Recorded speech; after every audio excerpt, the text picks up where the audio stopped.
स्वागत है। आज हम ईरान, इजराइल, अमेरिका के बीच जो ये ताज़ा मामला गरमाया है और फिर जो युद्ध विराम हुआ है उस पर थोड़ी गहराई से बात करेंगे। हमारे पास ईरान, इजराइल, अमेरिका संघर्ष, युद्ध विराम और परिणाम नाम के दस्तावेज से कुछ जानकारी है। कोशिश यही रहेगी कि समझें कि ये जो पूरी उलझी हुई स्थिति है इसमें कौन क्या कह रहा है, किसके दावों में कितना दम है और आगे क्या हो सकता है। देखिए, 12 दिन की जोरदार लड़ाई चली और उसके बाद 24 जून से युद्ध विराम तो लागू है, पर माहौल अभी भी कह सकते हैं काफी तनाव वाला है। और सबसे मजेदार बात क्या है कि इसमें जितने भी पक्ष शामिल हैं, लगभग हर कोई कह रहा है कि हम जीत गए। तो सवाल यही है कि असल में हुआ क्या है। चलिए इसी को थोड़ा खोलकर देखते हैं। तो सबसे पहले युद्ध विराम की बात, वो फिलहाल तो टिका हुआ है और खबर है कि अगले हफ्ते अमेरिका और ईरान के बीच बातचीत भी होनी है।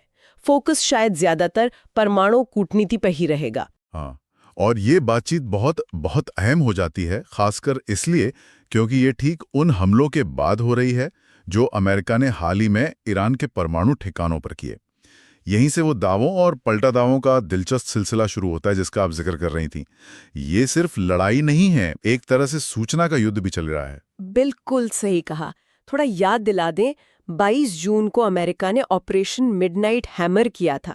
इसमें ईरान के जो अहम परमाणु ठिकाने हैं, नतांज, फोर्डो, इस्फहान, उन पर B-2 बॉम्बर और टॉमाहॉक मिसाइलों से हमला हुआ।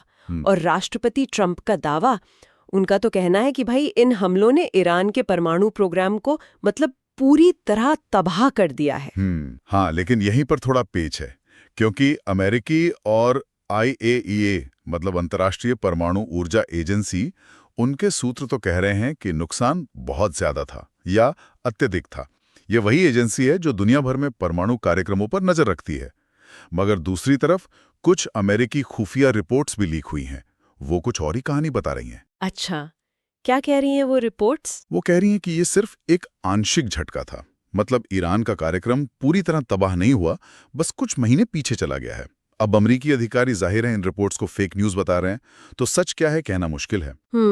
तो मतलब या तो वाकई नुकसान का अंदाजा लगाना मुश्किल है या फिर जानबूझकर तस्वीर साफ नहीं की जा रही। हाँ, बिल्कुल, दोनों बातें हो सकती हैं। देखिए, हर पक्ष अपना नैरेटिव गढ़ना चाहता है, अपनी बात को वजन देना चाहता है, और नुकसान के दावों में इतना फर्क होना ये दिखाता है कि सच शायद इन दोनों दावों के बीच में कहीं है। नतांज, फोर्डो, ये जगह ईरान के लिए बहुत अहम है परमाणु नजरिए से, तो उन पर असर को लेकर अलग अलग बातें आना ये रणनीतिक रूप से भी महत्वपूर्ण है। उधर ईरान ने भी फिर जवाब दिया।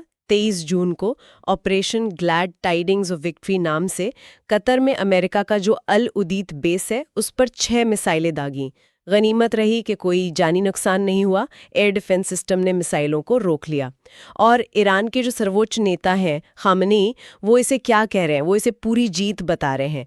कह रहे हैं कि ये अमेरिका और इजराइल के लिए करारा तमाचा है और धमकी भी दी है कि अगर उकसाया गया तो और हमले हो सकते हैं अमेरिकी ठिकानों पर। बिल्कुल, और शायद इसी दावे को और मजबूत करने के लिए ईरान की संसद ने एक और बड़ा कदम उठाया है। उन्होंने संयुक्त राष्ट्र के जो परमाणु निरीक्षक हैं उनके साथ सहयोग सस्पेंड कर दिया है, मतलब रोक दिया है। ये बहुत बड़ा कदम है। इससे अंतर्राष्ट्रीय निगरानी मुश्किल होगी और जाहिर है तनाव और बढ़ेगा। ये दिखाता है कि ईरान भी दबाव बनाने की पूरी कोशिश में है। और इस सब के बीच इजराइल की बात करें तो संघर्ष के दौरान ईरानी मिसाइलों से इजराइल में करीब 28 आम नागरिक मारे गए हैं। यहाँ तक कि अस्पताल भी निशाने पर आए, जैसे बेरशेबा का सुरोका मेडिकल सेंटर। हाँ, और इजराइल का जो पक्ष है वो अमेरिका के साथ मिलकर सामने आ रहा है। दोनों का मिला जुला दावा है कि भाई उनके हमलों ने ईरानी परमाणु खतरे को खत्म कर दिया है, और साथ ही ईरान के कई अहम सैन्य और परमाणु अधिकारियों को भी मार गिराया। तो अब देखिए फिर वही बात, यहां भी जीत का दावा, हर तरफ से बस अपनी अपनी सफलता की घोषणा। तो निचोड़ क्या निकल रहा है इसका? युद्ध विराम तो है, किसी तरह चल रहा है, लेकिन तनाव बिल्कुल उबाल पर है। अमेरिका, ईरान, इजराइल सब अपनी अपनी पीठ थपथपा रहे हैं। परमाणु कार्यक्रम को असल में कितना नुकसान हुआ, इस पर कोई साफ तस्वीर नहीं है, बस अलग अलग बातें हैं। बिल्कुल, अब सारी नजरें टिकी हैं अगले हफ्ते होने वाली अमेरिका ईरान बातचीत पर। क्या उससे कुछ तनाव कम होगा? परमाणु मुद्दे पर क्या कोई रास्ता निकलेगा? ये देखना होगा। लेकिन हाँ, इन दावों के शोर में असलियत क्या है जमीन पर, यह समझना वाकई एक चुनौती है। हाँ, छोटी मोटी झड़पों की खबरें तो हैं, लेकिन मोटे तौर पर युद्ध विराम बना हुआ है, ये भी सच है। और जाते जाते एक सवाल शायद सोचने के लिए छोड़ जाते हैं कि जब सबका ध्यान इस बड़े सैन्य टकराव और इन जोरदार दावों पर है, तो इस क्षेत्र के जो दूसरे मानवीय संकट हैं, जैसे गाजा की जो हालत है, जो लंबे समय से चली आ रही है, क्या वो कहीं पीछे छूट रहे हैं? क्या इन बड़ी शक्तियों के खेल में उन आवाजों पर, उन जरूरतों पर पर्याप्त ध्यान जा पा रहा है? ये सोचने वाली बात है।